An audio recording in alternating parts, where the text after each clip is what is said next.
So hey guys, welcome back to another novel explanation of renegade immortal and I hope कि तुम लोग बहुत ही ज्यादा अच्छे और मजे में होगे। वीडियो में आगे बढ़ने से पहले कहना चाहूंगी कि अगर इससे पहले का एपिसोड अभी तक चेकआउट नहीं किया है तो पहले जाओ और जाकर उसे देख लो, वरना यहाँ तुम्हें कुछ समझ नहीं आने वाला। और अगर तुमने देख लिया है तो बिना किसी देर के आज के इस वीडियो को शुरू करते हैं, लेकिन उससे पहले प्रीवियस चैप्टर को थोड़ा सा हम जान लेते हैं। सो होमीज, जैसा कि हमने लास्ट पार्ट में देखा था जहाँ पे वन लिन यहाँ पे फाइनली डोंगलिन को रिफाइन कर लेता है और उसे जॉस फ्लेम प्रोवाइड कराते हुए एक थर्ड स्टेप के अपने फर्स्ट स्लेव को वो प्रिपेयर कर लेता है, और जिसके जरिए से वो यहाँ पर मास्टर मायो युन को भी हरा देता है और उसका जो स्टोन प्लेटफॉर्म था उसे भी अपने साथ रख लेता है। इसी के साथ वंग लिन को एंशिएंट टॉम के इस 5th लेयर के अंदर एक जायंट से डीमन गॉड का वो स्कल भी मिलता है, जिसके जरिए से वंग लिन यहाँ पर अपनी ऑरा को प्रोवाइड करा के काफी सारे जो एंशिएंट लीव्स हैं उन्हें भी हासिल कर लेता है। इसी के साथ वंग लिन को मारने हेवनली वुल्फ क्लैन का बंदा भी यहाँ पे आ चुका था, लेकिन वंग लिन इसे पकड़ते साथ ही इसे भी अब रिफाइनिंग प्रोसेस में लगा देता है। इसी के साथ वंग लिन को जो स्पिरिट दाव पर्ल है इसके ओरिजिन के बारे में भी पता चलता है, जिसके चलते वंग लिन के दिमाग में कई सारे सवाल उठते हैं और जिसका जवाब जब तुम लोग जानोगे तो तुम्हारा भी सिर बिल्कुल घूम जाएगा। और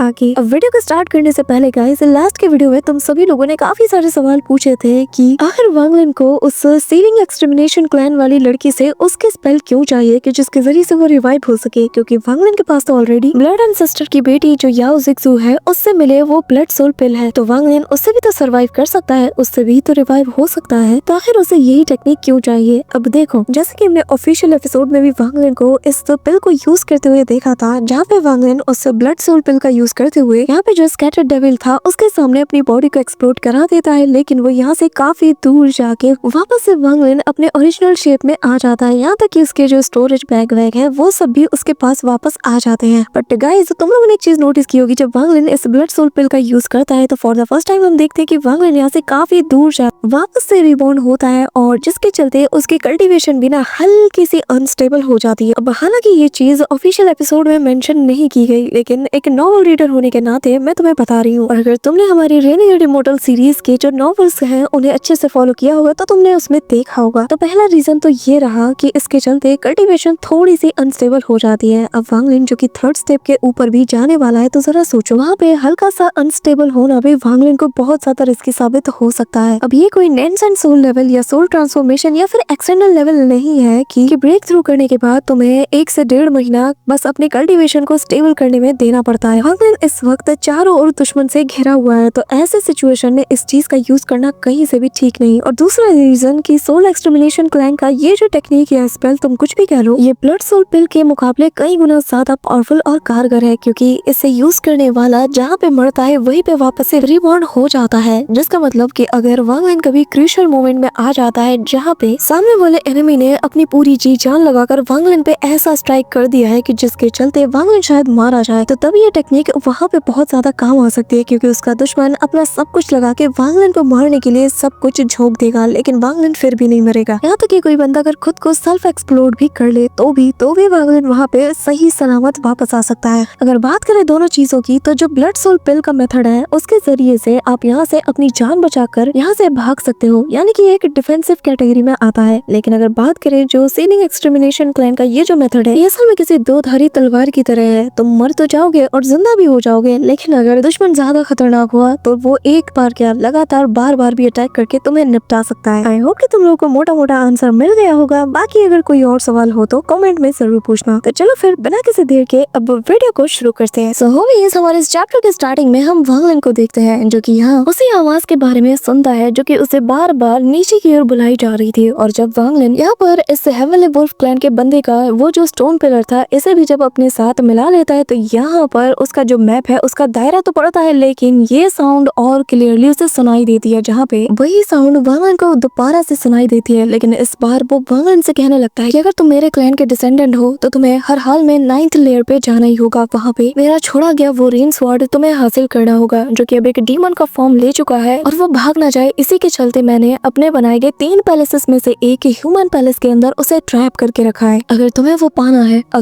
पाना है तो तुम्हें जल्द से जल्द अपने स्टोन प्लेटफॉर्म को रैंक 9 तक ले जाना होगा, और जिसके जरिए से ही तुम 9th लेयर तक जा सकते हो। यहाँ पे वंग लिन जैसे ये बात सुनता है तो वो समझ आता है कि ये यमो नाम का जो भी बंदा है इसने ये सारे ट्रेजर्स अपने क्लैन के डिसेंडेंट के लिए छोड़े हैं। यहाँ पे हम देखते हैं कि वंग लिन के दिमाग में काफी कुछ चलता है, तो वो यहाँ पर वापस से मायो युन की उस मेड जो कि किलिंग एक्सटर्मिनेशन क्लैन से बिलोंग करती है, इसे यहाँ पे अपने सामने ले आता है और इस बार वांग लिन कुछ सोचता है और फिर अपने पास से दो चीजें बाहर निकालता है। पहला था डिमोनिक ट्रेजर और डेविलिश सोल। अब वांग लिन यहाँ पे इन्हें देखता है, फिर वो उस लड़की के फोरहेड पर बने उस नंबर को देखता है और तभी वांग लिन यहाँ पर इन दोनों को अपने हाथों से क्रश कर देता है। तो इनके अंदर जो हल्की सी ऑरा थी एंशिएंट डीमन डेविल इन दोनों की, तो यहाँ पे वांग लिन उसे अपने फिंगर पे ऐसे पॉइंट करता है और फिर उस पे अपनी एंशिएंट गॉड की ऑरा को ऐड करते हुए तीनों को फ्यूज कराते हुए सीधा इसके फोरहेड की तरफ पॉइंट करता है। और वांग लिन ये देख के हैरान था कि जैसे वो ऐसा करता है ना, तो उसके फोरहेड पर बना वो जो नंबर था ना, जो कि इस पूरी की पूरी एंशिएंट टॉम में आने से पहले इस एंशिएंट टॉम ने इसे दिया था, तो वो कम्प्लीटली इरेज हो जाता है। ये देखकर वांग लिन को कुछ समझ आता है, वो स्माइल करता है। और जब तक हम देखते हैं कि जो आसपास की फॉग जो कि अब तक इस लड़की को बिल्कुल भी घेर नहीं रही थी, जैसे ही ये नंबर वांग लिन उसके फोरहेड से मिटा देता है, पलक झपकते ही ये फॉग बिल्कुल इसकी बॉडी को गायब कर देती है। वांग लिन के हाथों में कुछ भी नहीं बचता। यहाँ पे वांग लिन इतना तो समझ चुका था कि ये जो एंशिएंट टॉम है ये एंशिएंट ऑर्डर से रिलेटेड है और यहाँ के जो लॉ एंड रूल्स है उसे अगर कोई चेंज कर सकता है तो वो है एंशिएंट ऑर्डर। और ये वांग लिन का अब तक का सबसे बड़ा बोल्ड गेस था।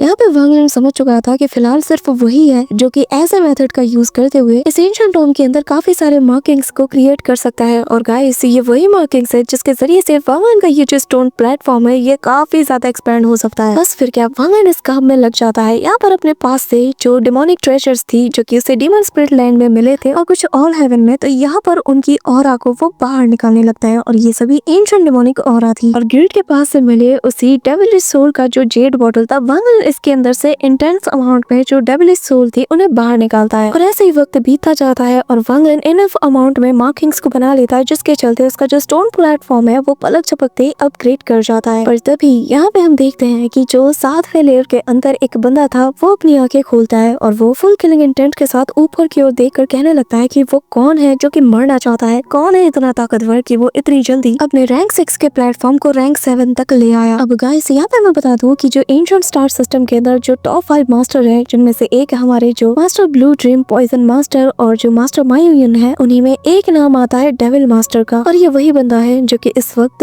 वांग लिन के उसी रैंक 7 के जो स्टोन प्लेटफॉर्म है उसे और उसकी ऑरा को फील करके बिल्कुल भी खुश नहीं था। वहीं दूसरी तरफ वांग लिन जिसने की अब इसे रैंक 7 का बना लिया था, तो उससे एक और मैसेज उसी बंदे से मिलता है जो कि इस बार उसे आगाह करता है। और यहाँ पे अब वो अपने उन्हीं 3 पैलेस में से जो दूसरा पैलेस है उसके बारे में बताता है कि उसके अंदर कुछ ऐसे सेलेस्टियल की सोल्स को सील करके रखा गया है जो कि अगर आजाद हो जाए ना तो पूरी दुनिया उलट पुलट करके रख सकते हैं। मैं इन्हें अपने फायदे के लिए लाया था, लेकिन इससे पहले कि मैं इन्हें अपने अवतार के रूप में रिफाइन कर पाता, मेरे साथ वो हादसा हो गया। तो अगर तुम मेरे क्लैन के डिसेंडेंट हो तो मैं यही कहूंगा कि इनसे दूर रहना और उस पैलेस के अंदर जाने की कोशिश मत करना। यूँ समझ लो कि अर्थ पैलेस के अंदर 3 ऐसी चीजें हैं कि जिन्हें अगर तुमने छेड़ दिया ना तो तुम पूरी तरीके से मिट जाओगे। इसी के साथ ये वॉइस गायब हो जाती है। लेकिन वांग लिन को तो सच जानना था, उसे पूरी बात मालूम करनी थी क्योंकि वो भी खुद एक एंशिएंट ऑर्डर से बिलोंग करता है, यानी कि वांग लिन भी अपना एक एंशिएंट गॉड जो है। तो वांग लिन यहाँ पर मार्किंग्स बनाने में लग जाता है। वहीं दूसरी तरफ हम टाओ शन को देखते हैं जहाँ पर ये ऑलरेडी उस वुमन के जरिए से सबसे लास्ट वाले लेयर में पहुंच चुका था और इसका बस यही फंडा था कि भाई बाकी सारी चीजें भाड़ में जाए, मुझे हर हाल में इस एंशिएंट टॉम का इनहेरिटेंस चाहिए। अगर ये मुझे नहीं देगा तो मैं फोर्सफुली निकाल के रहूंगा। अब ऐसे ही वक्त बीत जाता है, वांग लिन का प्लेटफॉर्म रैंक 8 पे पहुंच जाता है, जिसके चलते सभी की आंखों में किलिंग इंटेंट था। यहाँ पर डेविल मास्टर से लेकर वो लेडी जो कि यहाँ पर टाओ शन के साथ आई हुई थी, वो भी वांग लिन की ओर ऊपर वाले रास्ते की तरफ देखती और कहती है कि वहाँ पे कोई तो है जिसके पास कुछ ऐसा है कि जिसके चलते वो अपने प्लेटफॉर्म को इतनी जल्दी एडवांस कर पाया और अगर इसे नहीं रोका गया तो फिर सब कुछ हाथ से निकल जाएगा। यहाँ पे हम देखते हैं कि वांग लिन को अब आगे की कहानी पता चलती है, जहाँ पे वांग लिन को पता चलता है कि ये बंदा ये तो असल में एंशिएंट ऑर्डर लैंड का ओनर है, जिसने कि अपने क्लैन मेंबर्स के लिए अपने 3rd और आखिरी पैलेस के अंदर एक ऐसा इनहेरिटेंस छोड़ा है जिसे कि उसका क्लैन मेंबर सिर्फ तभी हासिल कर सकता है जब वो अपने कल्टीवेशन के बिल्कुल पीक तक पहुंच जाए। उसे हासिल करते ही उसके सामने एंशिएंट ऑर्डर का रास्ता खुल जाएगा और जैसे ही वो उसमें एंट्री करेगा वो वापस से एंशिएंट ऑर्डर के होमलैंड में पहुंच जाएगा। वांग लिन जब इतने बड़े सीक्रेट को जानता है तो वो काफी ज्यादा शॉक्ड था, पर तभी उसे यहाँ से तेजी से भागना पड़ जाता है क्योंकि वांग लिन फील कर चुका था कि काफी सारे ऐसे लोग हैं जो कि फुल किलिंग इंटेंट के साथ उसकी ओर बढ़ रहे हैं, सिवाय उस व्हाइट ड्रेस वाली लेडी को छोड़ के। तभी हम उस व्हाइट लेडी को देखते हैं जो कि मन में कहने लगती है कि अगर वाकई में कि तुम हो तो मुझे तुम्हें हर हाल में प्रोटेक्ट करना ही होगा। यहाँ पे हम देखते हैं कि पूरे के पूरे इस एंशिएंट टॉम के अंदर वांग लिन का प्लेटफॉर्म सबसे ज्यादा स्ट्रॉन्ग था, तो उसकी स्पीड भी मैक्स स्पीड को अचीव कर लेती है और वो पलक झपकते ही यहाँ से काफी दूर तक निकल जाता है। और जाते हुए यहाँ पे वांग लिन अपने काफी सारे हमले करता है, लेकिन यहाँ पर जो डेविल मास्टर है वो तो इसके पीछे हाथ धो के पड़ गया था और बस एक ही बात कहता है कि मुझे बस तुम्हारे मेथड को जानना है। यहाँ पे वांग लिन मन में कहता है कि काश मेरे पास थोड़ी और एंशिएंट डीमन की ऑरा होती, फिर तो मैं पलक झपकते ही इसे रैंक 9 का बना लेता, पर फिलहाल के लिए मुझे यहाँ से निकलकर आगे बढ़ना होगा और जल्द से जल्द रैंक 9 के इलाके में जाना होगा। अब यहाँ पे वांग लिन अपने फायर एसेंस से भी हमला करता है, लेकिन यहाँ पे ये लोग जैसे तैसे खुद को बचा लेते हैं और तभी हम देखते हैं कि वो जो डेविलिश मास्टर है वो एक ऐसे स्पेल का वांग लिन पे यूज करने लगता है कि जिसके चलते वो जब चाहे जहाँ चाहे वांग लिन को लोकेट कर सकता है, यानी कि एक टाइप का वो जीपीएस वांग लिन के ऊपर छोड़ने वाला था। लेकिन तभी पीछे से वो व्हाइट ड्रेस वाली लेडी आ जाती है जो कि वांग लिन को देखते साथ ही स्माइल करती है और हैरानी के साथ मन में कहने लगती है कि मुझे लगा नहीं था ये तुम हो गए। बस ये कहना ही था कि वो अपने हैंड वेव से ही यहाँ पर इस बंदे के अटैक को पूरी तरीके से काउंटर कर लेती है और यहाँ एक ट्रांसपेरेंट सा बहुत बड़ा सा बैरियर वांग लिन के आगे बन जाता है, जिसका इम्पैक्ट यहाँ पे डेविलिश मास्टर को फील होता है और वो फुल किलिंग इंटेंट के साथ जैसे पीछे मुड़ता है तो देख के उसके होश उड़ जाते हैं और वो अपनी वॉइस को स्लो करते हुए कहने लगता है कि एंशिएंट कॉन्क्यूबाइन आपने ये जो किया है मुझे इसकी एक्सप्लेनेशन चाहिए। यहाँ पर ये सुनते साथ ही वो लेडी उसे किलिंग इंटेंट के साथ देखती है और कहने लगती है कि आखिर एंशिएंट स्टार सिस्टम के 5 मास्टर्स की इतनी कब से औकात होगी कि वो एंशिएंट कॉन्क्यूबाइन से एक्सप्लेनेशन मांगे। हाँ, यहाँ पे ये सुन रही था कि वो बंदा भी अपनी नजरें नीचे कर लेता है। अब वो बिना कुछ कहे सीधा वांग लिन की लोकेशन की ओर बढ़ना शुरू कर देता है और पीछे से ये लेडी भी आगे बढ़ रही थी क्योंकि कहीं ना कहीं उसे भी जानना था कि आखिर वांग लिन ये सारी चीजें इतनी जल्दी कैसे कर रहा है। अब यहाँ पे हम वांग लिन को देखते हैं जो कि काफी दूर निकल चुका था और जाते जाते उसके सामने से 3 केव नजर आते हैं, लेकिन जिस केव के अंदर से उसे डिमोनिक ऑरा फील होती है वो तेजी से उसी के अंदर समा जाता है। लेकिन अगले ही पल वांग लिन खुद को एक अलग ही जगह पर पाता है जो कि ऐसा लग रहा था कि इस वर्ल्ड का हिस्सा ही ना हो और उसके सामने था एक एंशिएंट डीमन और जो टेरिफाइंग ऑरा ये जो एंशिएंट सील्ड डीमन है ये रिलीज कर रहा था। इसे फील करके वांग लिन समझ आता है कि अगर मैंने इसे छेड़ा तो फिर ये किसी को नहीं छोड़ेगा, पर वांग लिन को तो बस डिमोनिक ऑरा चाहिए थी अपने उसी प्लेटफॉर्म को अपग्रेड करने के लिए, तो वो चुपचाप उसी काम को करने में लग जाता है। लेकिन तब यहाँ पे व्हाइट ड्रेस वाली लेडी और यहाँ पे डेविल मास्टर और यहाँ तक की वो जो लेडी थी जो कि टाउशन के साथ यहाँ पे आई थी वो वांग लिन को देखते साथ ही सरप्राइज हो जाती है और वांग लिन यहाँ पर जिस मेथड का यूज कर रहा था उसके बारे में से कुछ भी समझ नहीं आता सिवाय उस एंशिएंट कॉन्क्यूबाइन के, क्योंकि वो अच्छे से जानती है कि इस वक्त वांग लिन क्या करने की फिराक में है। यहाँ पर ना चाहते हुए भी वो वांग लिन को ऐसा करने नहीं दे सकती थी। अब यहाँ पे हम देखते कि तीनों मिलके एक साथ टूट पड़ते हैं, लेकिन तब तक वांग लिन इनफ अमाउंट में मार्किंग स्कोप बना चुका था, जिसके बाद वांग लिन अपनी आंखें खोलता है। उसके फेस पर एक डेविलिश सी स्माइल थी और कहने लगता है कि माफ करना पर तुम लोगों ने आने में देर कर दी। यहाँ पे ये सुनकर तीनों शॉक्ड थे और तभी वांग लिन का ये जो प्लेटफॉर्म था उसके अंदर से एक टेरिफाइंग लाइट और ऑरा दोनों बाहर निकलती है। यहाँ पे हम सबसे आखिरी लेयर में टाउशन को देखते हैं जहाँ पर उसे भी ये ऑरा फील होती है और वहाँ की जमीन भी कांपने लगती है। वहीं दूसरी तरफ एंशिएंट कॉन्क्यूबाइन को छोड़कर सभी लोग अभी भी वांग लिन को मारने के लिए उसके ऊपर टूट पड़ते हैं। और तभी हम देखते हैं कि इस एंशिएंट टॉम का जो थर्ड और जो सबसे आखिरी रियलम है जिसे कि डेड रियलम कहा जाता है, वहाँ की जमीन पूरी तरीके से कांपती है और आसपास की स्पिरिचुअल एनर्जी से एक जाइंट सा हाथ बनता है जो कि पूरी तरीके से ट्रांसपेरेंट होता है, तेजी से नीचे की ओर जाता है। सेम यहाँ 9th लेयर में भी बिल्कुल ऐसा ही होता है। आसपास की जगह से जितनी भी डिमोनिक डेविलिश और जो एंशिएंट गॉड की ओर है वो गैदर होते हुए एक जाइंट से हाथ का शेप ले लेती है और भाई साहब दोनों के दोनों हाथ एक दूसरे की तरफ बढ़ते हैं और लिटरली इनका टारगेट था वांग लिन का वो प्लेटफॉर्म। यहाँ पर जहाँ जहाँ से ये हाथ गुजरता है और जिसको ये इम्पैक्ट पड़ता है उसकी बॉडी के ऐसे नामो निशान तक मिट जाते हैं। यहाँ तक कि हम देखते हैं कि टाउशन खुद भी इसके चलते बहुत बुरी तरीके से दूर छटक जाता है। वो एक पल के लिए हैरानी के साथ उस जाते हुए हाथ की तरफ देखता है। इसी के साथ वांग लिन जिसे कि कुछ भी समझ नहीं आ रहा था, लेकिन तभी हम देखते हैं कि दोनों हाथ आते साथ ही आपस में जैसे ही स्मैश होते हैं उसके इम्पैक्ट से यहाँ पर एक बहुत बड़ा सा स्पेस में क्रैक बनता है और इसी इम्पैक्ट के चलते यहाँ पे जो लोग वांग लिन पे हमला करने वाले थे उनमें से 2 बहुत बुरी तरीके से इंजर्ड हो जाते हैं सिवाय उस एंशिएंट कॉन्क्यूबाइन के, क्योंकि वो ऑलरेडी समझ गई थी कि यहाँ पे रुकना बिल्कुल भी सेफ नहीं। पर तभी पीछे वो डीमन अपनी आंखें खोलता है, उसकी बॉडी पर लगा सील भी इम्पैक्ट के चलते लूज हो जाता है और अब वो पूरी तरीके से होश में आ चुका था। इस दौरान वांग लिन जब उस क्रैक को देखता है तो जो वांग लिन का फेशियल एक्सप्रेशन था वो देखने लायक था। अब यहाँ पे हम देखते हैं कि ये जो 2 अटैक थे ना इसका इम्पैक्ट इतना टेरिफाइंग था कि पूरा का पूरा जो एंशिएंट टॉम है ये हिल उठता है और यहाँ पर जो बाहर एंशिएंट टॉम का जो एंट्रेंस था उस पर लगा वो जो सील था वो भी इससे चकनाचूर हो जाता है, जिसके चलते जो कल्टिवेटर्स पहले यहाँ पर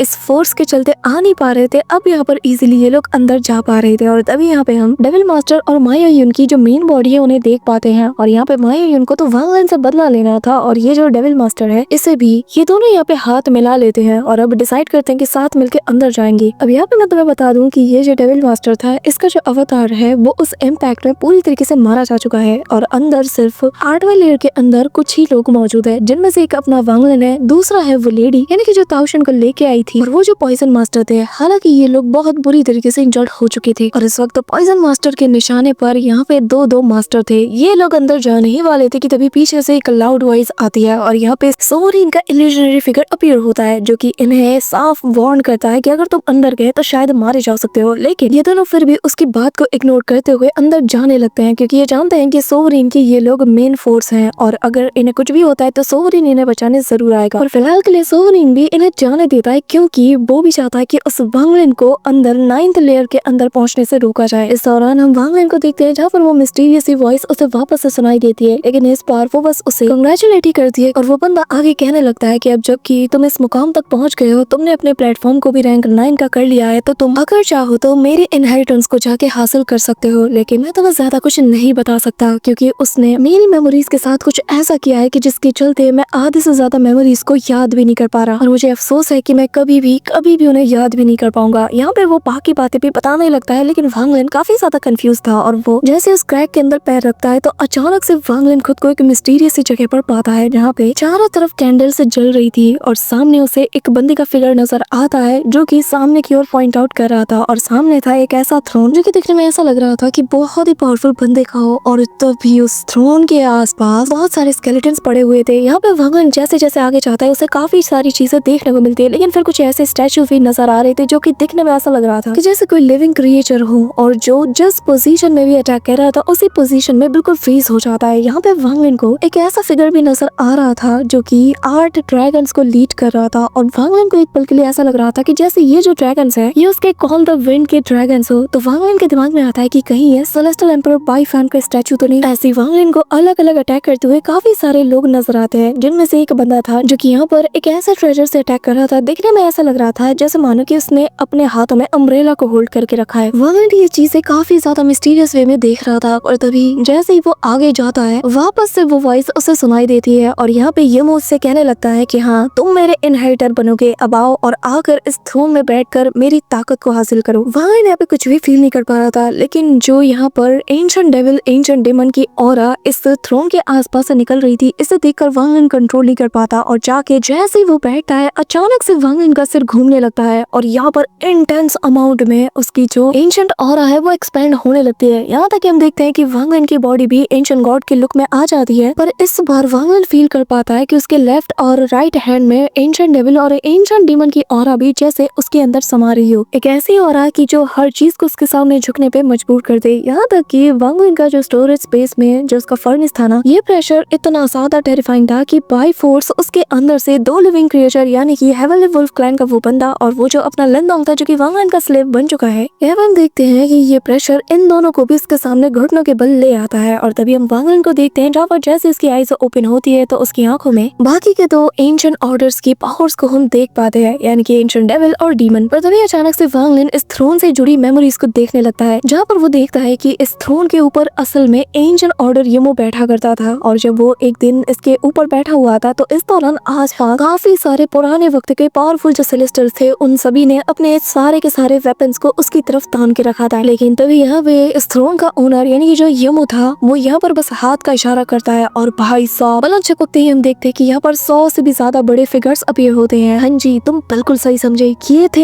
एंशिएंट गॉड्स जो कि आते साथ स्लॉटर मचा देते हैं। लेकिन जो यहाँ पे पावरफुल सेलेस्टर्स थे इन्हें यमो खुद अपने हाथों से मारता है और वो एंशिएंट गॉड, एंशिएंट डेविल और एंशिएंट डीमन के पावरफुल स्पेल का यूज करता है और जिनमें से पहले वो एंशिएंट गॉड का गॉड्स आर्मी फॉर्मेशन का यूज करता है, जिसके बाद वो डेविल ताओ फॉर्मेशन का भी यूज करता है और एंड में करता है डीमन ताओ माउंटेन। यहाँ पे ये 3 अटैक और यहाँ पे ला शुका मार बिच चुका था और यहाँ पे हम प्रेजेंट टाइम में वांग लिन को देख पाते हैं जहाँ पर वो खुद को यमो की तरह फील कर रहा था और जो भी हैंड साइन जो भी स्पेल वो कास्ट कर रहा था वांग लिन उन्हें यहाँ पर धीमी आवाज में और अपने हैंड साइन को मूव करते हुए कर रहा था, जैसे कि वांग लिन को ये जो इनहेरिटेंस है ना प्रैक्टिकली मिल रही थी। इस दौरान यहाँ पर हमें उसी बंदे को भी दिखाया जाता है जिसने की जो यमो है उसकी आधी से ज्यादा मेमोरीज को सील करके उससे इसे छीन लिया था। अब यहाँ पे जो येमू था वो अपनी पीक पावर को अनलीश करता है, क्योंकि सारे एंशिएंट ऑर्डर को वो कंट्रोल करता है। तो एंशिएंट डेविल, एंशिएंट डीमन और एंशिएंट गॉड्स तीनों की पीक पावर इसके पास थी, और इन्हीं पावर का यूज करते हुए वो एक ऐसे फिगर को यहाँ पे क्रिएट करता है जो कि आधा एंशिएंट डीमन, एंशिएंट डेविल और एंशिएंट गॉड का बिल्कुल कॉम्बिनेशन था। और ये फिगर आता है, आंखें खोलता है और बस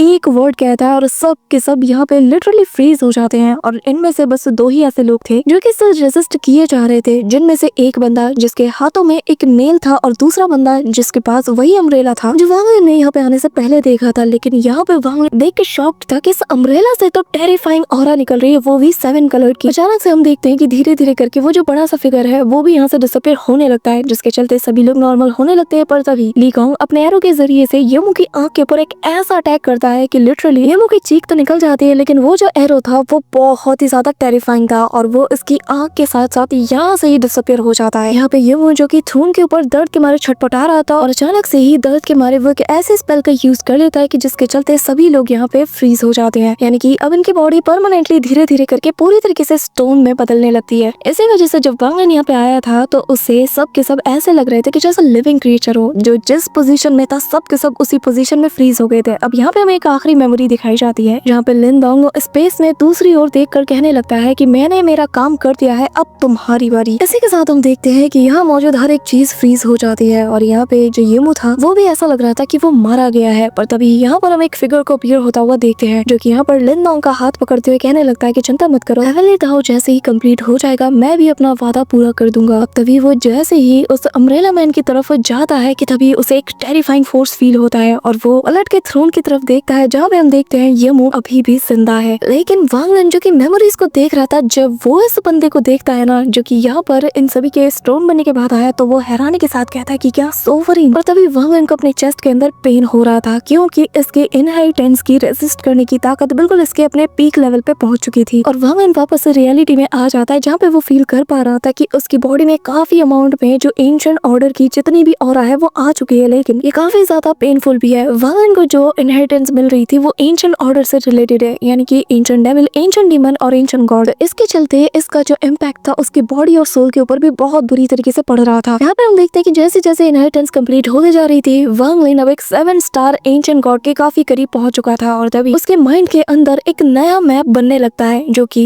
2 हिडन लेयर्स से रिलेटेड था और ये असल में येमू का छोड़ा गया लेयर्स था और यहीं पर असली ट्रेजर्स और सारी चीजें मौजूद थी और जो कि वांगलिन को सारी दिख जाती है। लेकिन और वांगलिन को ये भी पता चल जाता है कि इन 2 लेयर्स में जाने का रास्ता इसी थ्रोन से होके जाता है और जो सबसे आखिरी वाला लेयर है वहीं पर वो सोर्स मौजूद है कि जिसके जरिए से वांगलिन इस इनहेरिटेंस को हासिल कर रहा है, यानी कि एंशिएंट ऑर्डर का जो इनहेरिटेंस हार्ट है वो असल में उसी लेयर में मौजूद है। इस दौरान यहाँ पे एक तेज एक्सप्लोजन की आवाज आती है और वांगलिन यहाँ पे समझ चुका है कि कौन आ गया है। हाँ जी, यहाँ पे टाओ शन आ चुका है और वो यहाँ पर काफी ज्यादा खुश था, कहने लगता है कि मेरे फोर्स के आगे कोई भी नहीं टिक सकता, मुझे कोई भी रास्ता अपनाने की जरूरत नहीं है, मेरे लिए मेरा फोर्स ही इनफ है, बस मुझे उस एंशिएंट ऑर्डर के इनहेरिटेंस को हासिल करना है। अब यहाँ पे हम देखते हैं कि तेजी से वो इस ह्यूमन पैलेस के बाहर भी पहुंच जाता है, लेकिन उससे पहले जो बैरियर था वो उसे तोड़ने में लग जाता है और जिसका इम्पैक्ट वांगलिन को फील होता है। वांगलिन जाता है उसे जल्द से जल्द इस इनहेरिटेंस को हासिल करनी होगी क्योंकि टाओ शन आ गया तो फिर वो कुछ नहीं कर सकता। देखते हैं कि जिस दौरान वांगलिन को इनहेरिटेंस मिल रहा था उस दौरान वांगलिन ने इस पावर का यूज करते हुए हेवनली वुल्फ क्लैन के बंदे को अपना स्लेव बना लिया था और क्योंकि वांगलिन अब इनका मास्टर है तो ये लोग भी अपनी जान की बाजी लगा देते हैं। लिटरली इन दोनों के हाथ ऑलमोस्ट कोलैप्स होने के साइन देने लगते हैं, लेकिन वो उसे कोलैप्स करवा के भी वांगलिन के ऊपर पड़ रहे इस जो रेजिस्टमेंट का जो फोर्स था ना इसको नेलिफाई करने में लग जाते हैं। यहाँ पे इनकी जॉस फ्लेम भी भर भर की यूज हो जाती है, लेकिन यहाँ पे वो वांगलिन को अकेला नहीं छोड़ते और तभी वांगलिन जिसकी बॉडी खून से लथपथ हो चुकी थी, पैर तो इसके बिल्कुल चकनाचूर हो चुके थे और ऐसा लग रहा था डिसअपीयर ही हो गए हो क्योंकि इम्पैक्ट बहुत तगड़ा था। यहाँ पे हम देखते हैं कि वांगलिन का 7 स्टार ऑलमोस्ट पूरी कंप्लीटेशन के स्टेज पे पहुंच चुका था, लेकिन इस दौरान वांगलिन की आधे से ज्यादा बॉडी फेड हो चुकी थी। तभी एक जोर का एक्सप्लोजन होता है और हम टाओ शन को देखते हैं जो कि यहाँ पे आ चुका था और वांगलिन को देखते साथ ही इसकी आंखें गुस्से से ऐसे लाल हो जाती हैं और वो दांतों को पीसते हुए कहने लगता है कि वांगलिन वांगलिन यह चाहता था कि बस एक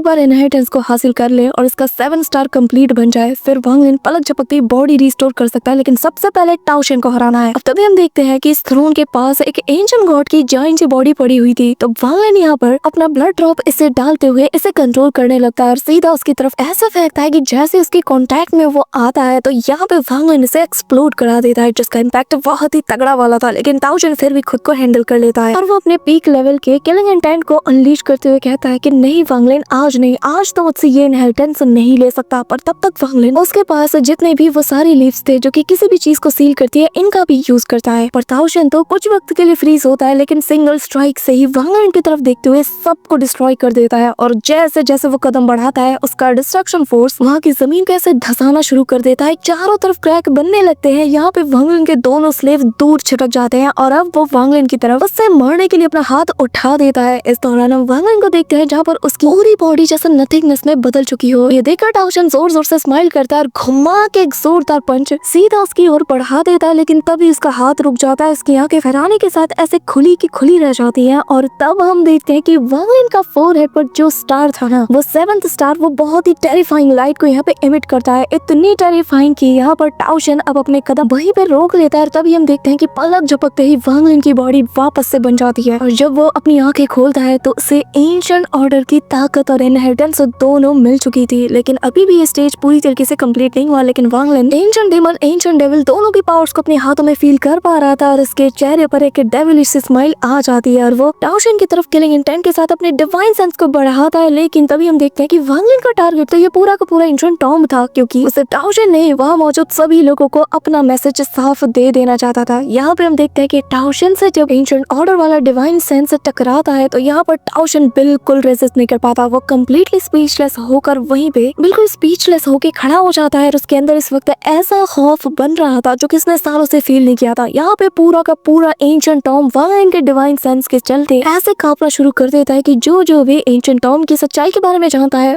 वो भी यहाँ पे इसे फील करते साथ ही बुरी तरीके से कांप उठता है। जिनमें से एक वो लेडी भी थी जो कि ताओ शेन को यहाँ ले आई थी। और लेकिन जब ये वो फील करती है, उसके माथे पे पसीना आने लगता है और कहने लगता है कि ये मुंह वापस आ गया है। यहाँ पे मास्टर मायो युन, डेविल मास्टर, पॉइजन मास्टर, सबके सब होश उड़ चुके थे, क्योंकि उन्हें भी यहाँ पर यमू के बारे में पता था और वो लोग कम्प्लीटली स्पीचलेस हो जाते हैं। सो हमें हमारा आज का ये पार्ट तो यहीं पे एंड होता है, लेकिन नेक्स्ट पार्ट में काफी ज्यादा मजा आने वाला है। और अगर तुम्हें इसका नेक्स्ट पार्ट कल ही देखना है तो इस वीडियो पे फटाफट से 3K लाइक्स और 300 कमेंट्स पूरे कर दो ताकि तुम्हें नेक्स्ट पार्ट जल्द ही देखने को मिल जाए। So that's it for today guys. I hope कि तुम सबको आज की वीडियो काफी ज्यादा पसंद आई होगी। अगर हाँ तो वीडियो को लाइक करना, चैनल पर नए हो तो सब्सक्राइब करना। तो मिलते हैं नेक्स्ट वीडियो में, तब तक के लिए बाय।